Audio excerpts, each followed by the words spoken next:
Hello, hello. This is Daily at Healing Heart Reiki. And today I had something else totally planned for us, something very different from what I want to talk about now. But as I was leaning into the energy of this morning, I started to think about what if you had made a different decision?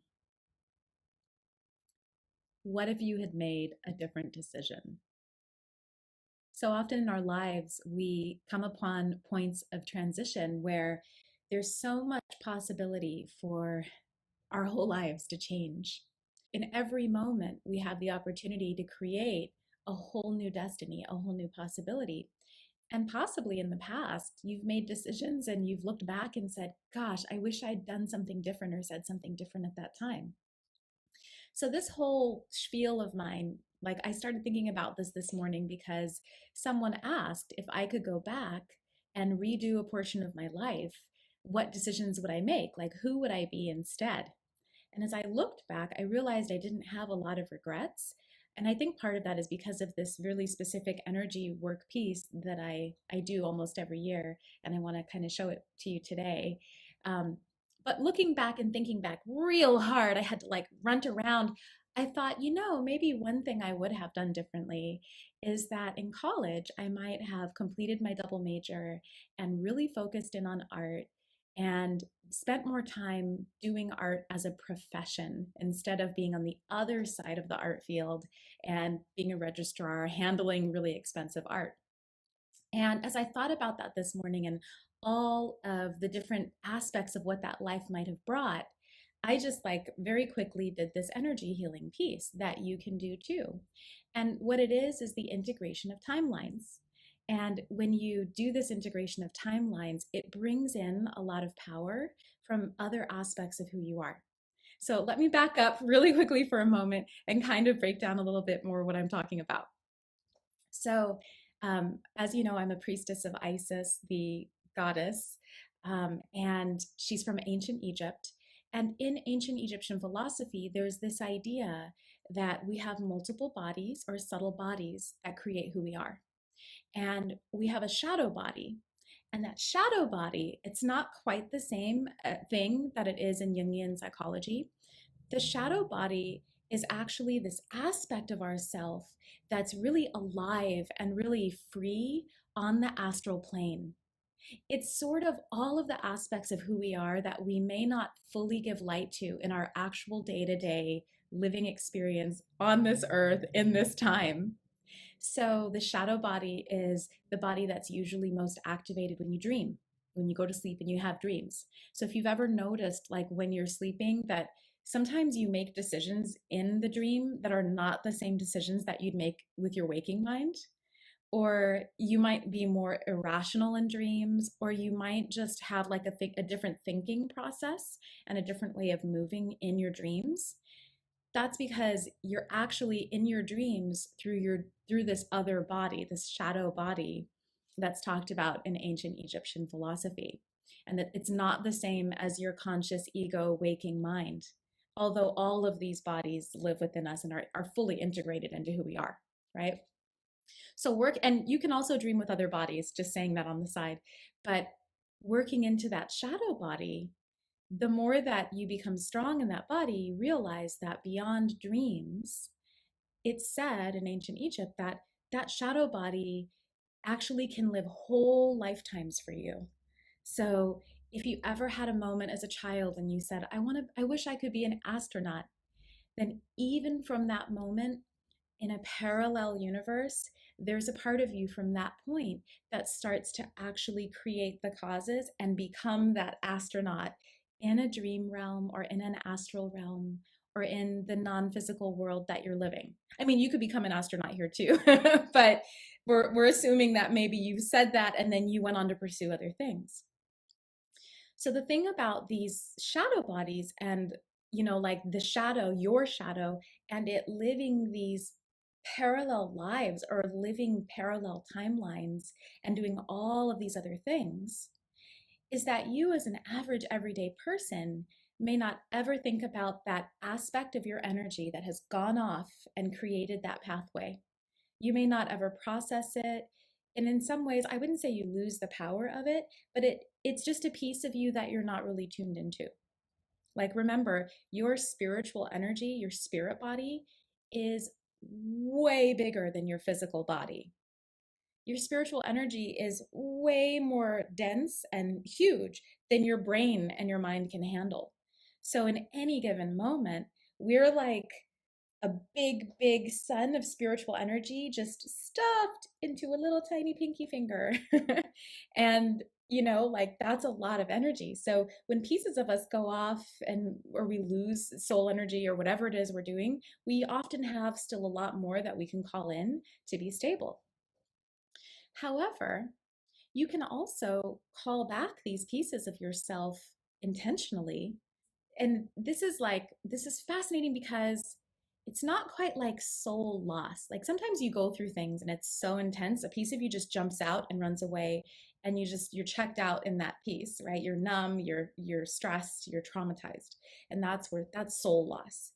This is different because it's not soul loss. It's a piece of you that's dreaming and creating in other dimensions. So when you call back soul loss pieces, you integrate and you become whole. But you can also call back these aspects of your shadow self that have actually lived in other timelines or are actually open to the potential of whole other ways that you could be living and moving in your world. And this is really powerful because when you call these pieces back and you integrate that energy into your energetic field, it really shifts some of the subtle and important pathways in how you think about your life, the intentions you make, the actual actions that you take day to day. And it's a really, really powerful way to expand the possibilities and the abundance for what you're living in any given moment. So, this kind of like this type of alternate timeline work is something that you always want to do after starting with your regular Reiki practice, right? Like you want to make sure that you've called in a lot of energy, that you're in a really clear place, because you don't want to like be in an emotionally unstable, really intense, gnarly place and then start calling energy in. That's a bad idea. That's like if you open your house and you're like, I want to have a house party, but like you're angry and you just throw open the doors, you're just going to let anybody in because it's the wrong vibe. So you always want to start with your Reiki practice and get really centered and grounded in light and in energy and in possibility. And then you actually tap into the energy of that alternate timeline. And it's really simple because that timeline is when you're already living in your Egyptian shadow body. So the thing about this is this morning, back to the beginning of the story, when I was reflecting on my life, I realized that I often have done this. And that's actually how I've managed to do so many things in my life. So, um, at one point when I was, really creative and just doing a lot of designing in LA and like running around and being inspired, there was this part of me that was like, what would be cool? It'd be so cool to work in a law firm. I would love to work in a law firm and just see what it's like and see what it's about and have a job where it's just so much more in my head. I want to see what that's like. I think that would be really cool. And maybe I would learn things that would help me in this other work, right? So when I had that thought, I actually didn't go out and try to find a job at a law firm because that just wasn't my life and it wasn't my lifestyle. But I was suddenly really open to it. And so in that moment, I thought, because I was already studying Egyptian magic, right? So I thought, my Ka body is living this right now somewhere. My shadow body, that's what they call it. I mean, sorry, my kai beat, my shadow body, not my Ka body. My kai beat, my shadow body is living this right now somewhere.